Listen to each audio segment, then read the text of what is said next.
Sandra, thank you. In about 30 minutes, suspended clerk of court for Palm Beach County, Mike Caruso, is expected to face a judge in Orange County. Caruso was extradited to Central Florida yesterday after facing a judge in Palm Beach County. He was arrested Tuesday on 5 felony charges, and that includes kidnapping, lewd or lascivious molestation, and child abuse causing mental injury. Investigators say the alleged victim is an underage relative who lives in Orange County.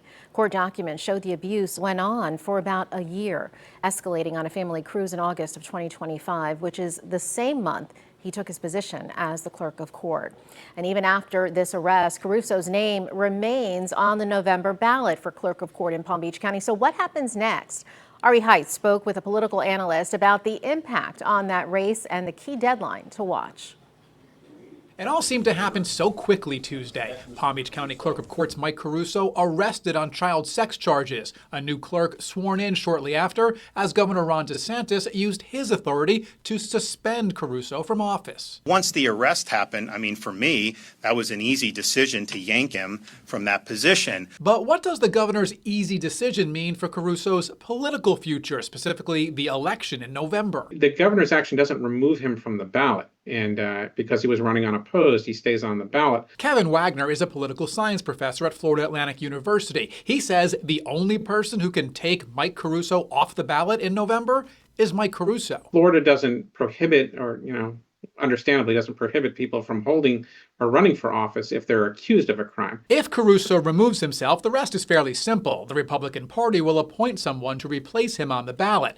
But if he does not remove himself, then his name stays on the ballot for an election that, even if he wins, the governor would probably just suspend him again. And here's where it gets a little more complex.